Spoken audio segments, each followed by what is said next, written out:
Halo semuanya, perkenalkan nama saya Tessa Sri Luiana dari kelas 10 MIPA 3. Di sini saya akan menjelaskan tentang wilayah negara kesatuan Republik Indonesia. Yang pertama, saya akan menjelaskan tentang unsur pembentukan negara. Unsur pembentukan negara itu dibagi menjadi 3, yaitu wilayah, penduduk, dan pemerintahan yang berkedaulatan. Dari ketiga unsur tersebut, saya akan menjelaskan secara satu persatu. Yang pertama, saya akan menjelaskan tentang wilayah. Wilayah merupakan seluruh tempat, baik daratan, lautan, maupun juga ekstrateritorial, dan tentunya punya batasan tertentu. Bayangin kalau negara nggak ada wilayah. Yang nempatin mau tinggal di mana coba? Dan pemerintahannya di mana mau diselenggarain? Tentu suatu wilayah ada batasnya. Negara bisa nentuin batasnya dengan cara batas alam, batas buatan, batas astronomi, dan batas perjanjian. Kemudian saya akan menjelaskan tentang penduduk. Penduduk adalah semua orang yang berkedudukan bertempat tinggal dalam wilayah suatu negara.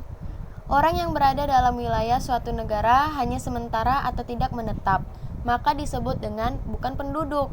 Contoh orang yang bukan penduduk seperti wisatawan asing, tamu negara, penduduk terdiri dari warga negara dan bukan warga negara. Dan yang terakhir yaitu pemerintahan yang berdaulat. Pemerintahan yang berdaulat ini maksudnya ialah pemerintahan yang mempunyai suatu kekuasaan tertinggi untuk mengamankan, mempertahankan, mengatur, dan melancarkan tata cara penyelenggaraan pemerintahan negara secara penuh.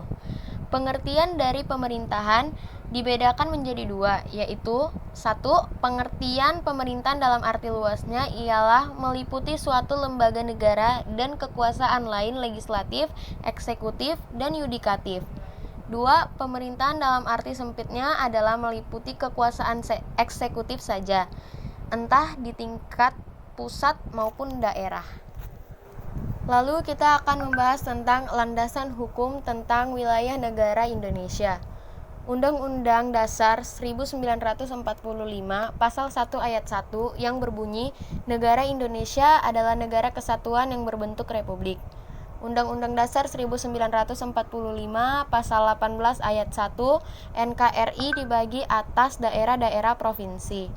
Undang-Undang Dasar 1945 Pasal 25A NKRI adalah sebuah negara kepulauan yang berciri Nusantara dengan wilayah yang batas-batas dan hak-haknya ditetapkan dengan undang-undang. Dan yang terakhir yaitu Undang-Undang Dasar 1945 Pasal 37 Ayat 5 khusus mengenai bentuk negara kesatuan Republik Indonesia tidak dapat dilakukan perubahan. Asas pengaturan wilayah negara itu dibagi menjadi 7, yaitu yang pertama kedaulatan, kedua kebangsaan, ketiga kenusantaraan, keempat keadilan, kelima ketertiban dan kepastian hukum, keenam kerjasama, dan yang ketujuh yaitu kemanfaatan. Tujuan pengaturan wilayah. Yang pertama, menjamin keutuhan wilayah negara dan kedaulatan negara. Yang kedua, mengatur pengelolaan wilayah negara dan wilayah perbatasan. Yang ketiga, pengembangan dan pemberdayaan masyarakat di wilayah perbatasan. Letak wilayah Indonesia secara geografis. Indonesia terletak pada posisi silang di mana diapit oleh 2 benua dan juga 2 samudra. Indonesia berada di antara benua Asia dan benua Australia, sekaligus terletak di antara Samudra Hindia dan Samudra Pasifik. Sedangkan letak astronomis Indonesia berada pada 6 derajat lintang utara sampai dengan 11 derajat lintang selatan dan 95 derajat bujur timur sampai dengan 141 derajat bujur timur. Batas wilayah daratan Indonesia. Wilayah daratan ini terbentuk dari Sabang sampai Merauke, dari Miangas sampai ke Pulau Rote. Sabang merupakan pintu masuk ke wilayah Indonesia dari barat, sedangkan Merauke dari wilayah timur. Untuk wilayah utara ada di Pulau Miangas dan wilayah selatan di Pulau Rote. Batas wilayah perairan Indonesia.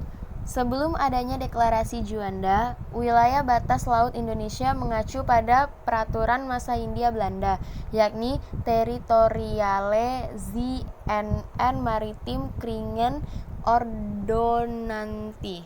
Batas wilayah udara Indonesia. Wilayah udara adalah wilayah yang berada di atas wilayah daratan dan lautan atau perairan negara itu. Dalam menentukan seberapa jauh kedaulatan negara terhadap wilayah udara di atasnya, terdapat banyak aliran atau teori. Batas udara wilayah Indonesia ditentukan oleh garis tegak lurus 90 derajat yang ditarik dari batas wilayah daratan dan perairan. Bentuk batas wilayah daratan Indonesia. Yang pertama, batas alam, misalnya sungai, danau, pegunungan, lembah. Yang kedua, batas buatan, misalnya pagar tembok, pagar kawat berduri, dan parit. Dan yang ketiga yaitu batas menurut ilmu alam atau pasti, berupa garis lintang dan garis bujur peta bumi. Analisis hubungan wilayah Indonesia dengan Deklarasi Juanda. Hubungan Deklarasi Juanda dengan batas-batas wilayah Indonesia adalah dengan adanya deklarasi tersebut. Laut yang menjadi penghubung pulau di Indonesia diresmikan menjadi sebagai wilayah milik Indonesia yang sebelumnya merupakan kawasan bebas dan bukan bagian dari Indonesia. Hasil Deklarasi Juanda juga menegaskan antara darat, laut, dasar laut, udara, dan seluruh kekayaan, semua dalam satu kesatuan wilayah Indonesia. Dua konsep pokok mengenai wilayah lautan. Yang pertama, res nullius. Res nullius adalah konsepsi yang menyatakan bahwa laut itu dapat diambil dan dimiliki oleh masing-masing negara. Maksud dari konsep ini adalah negara memiliki hak kedaulatan atas wilayahnya yang berupa lautan, daratan, dan udara. Negara berhak juga atas kekayaan alam beserta isinya yang berada dalam wilayah lautannya. Yang kedua, res komunis. Res komunis adalah konsepsi yang beranggapan bahwa laut itu adalah milik masyarakat dunia sehingga tidak dapat diambil atau dimiliki oleh masing-masing negara. Maksud dari konsep ini adalah tidak ada batas wilayah kelautan untuk negara-negara di dunia. Setiap orang berhak atas wilayah laut beserta sumber daya alam yang terkandung di dalamnya tanpa ada batasan intervensi dari negara manapun. Contoh bentuk perjanjian mengenai batas daratan Indonesia dengan negara lain. 1. Perjanjian Republik Indonesia Malaysia mengenai perbatasan di Ambalat beserta sengketa yang terjadi. 2. Perjanjian Republik Indonesia Papua New Guinea atau PNG mengenai perbatasan wilayah beserta sengketa yang terjadi. 3. Perjanjian Bilateral Republik Indonesia Timur Leste mengenai perbatasan wilayah beserta sengketa yang terjadi. 4. Perjanjian Republik Indonesia India mengenai perbatasan wilayah beserta sengketa yang terjadi. 5. Perjanjian Republik Indonesia Thailand mengenai perbatasan wilayah beserta sengketa yang terjadi.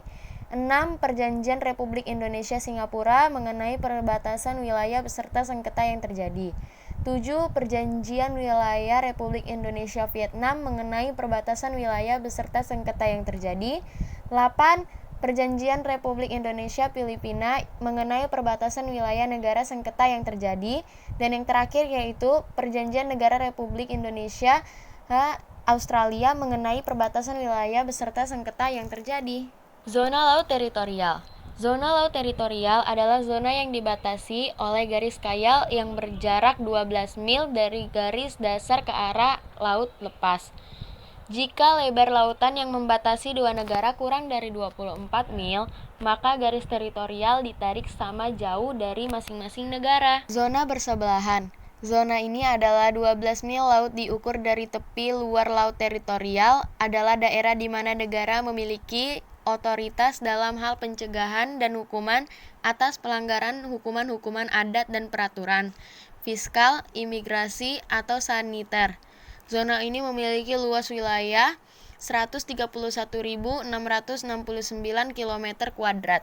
Zona ekonomi eksklusif atau yang biasanya disingkat dengan Z. Batas dalam Z adalah batas luar dari laut teritorial. Zona batas luas tidak boleh melebihi kelautan 200 mil laut dari garis dasar di mana luas pantai teritorial telah ditentukan. Zona landasan kontinen. Zona landasan kontinen juga disebut dengan landas benua, adalah wilayah dasar laut dan juga tanah di bawahnya yang bersambungan dengan pantai. tetapi luar laut teritorial hingga kedalaman 200 meter atau lebih, sepanjang dalamnya air laut di atasnya untuk dapat mengeksploitasi sumber daya alam yang dimilikinya. Teori tentang konsepsi wilayah udara. A. Teori negara berdaulat di udara. 1. Teori pengawasan. Kedaulatan negara ditentukan oleh kemampuan negara dalam mengawasi ruang udara di atas wilayahnya. Teori ini ditemukan oleh Cooper pada tahun 1951. Yang kedua, teori udara. Wilayah udara meliputi suatu ketinggian dari kemampuan udara untuk mengangkat atau mengapungkan balon pesawat udara. Yang ketiga, teori keamanan. Negara mempunyai kedaulatan terhadap udaranya, termasuk udara menjaganya keamanannya. Teori ini dikemukakan oleh Faucilli pada tahun 1901 yang menentukan ketinggian wilayah udara 1.500 meter, akan tetapi pada tahun 1910 ketinggian tersebut diturunkan menjadi 500 meter.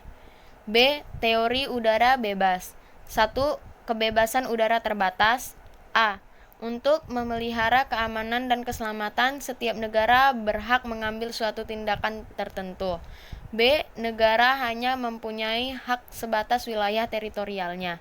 Yang kedua, kebebasan ruang udara tanpa batas. Tidak ada negara yang mempunyai hak kedaulatan di ruang udara sehingga ruang udara itu bebas dan dapat dipergunakan oleh siapapun. Dan yang terakhir adalah wilayah ekstrateritorial. Wilayah ekstrateritorial dapat diartikan sebagai wilayah suatu negara yang diakui oleh kebiasaan internasional. Walaupun sebenarnya wilayah tersebut berada di luar negara pemilik, ketika negara memiliki wilayah teritorial, terdapat batas-batas wilayah yang terlihat jelas. Contohnya, perwakilan Indonesia di negara lain, perwakilan negara lain di Indonesia, kapal Indonesia yang berada di negara lain, kapal Indonesia yang berada di laut lepas, dan kapal negara lain yang berada di Indonesia. Sekian penjelasan dari materi PowerPoint yang saya buat mengenai wilayah Negara Kesatuan Republik Indonesia. Jika ada kesalahan kata, saya mohon maaf dan terima kasih.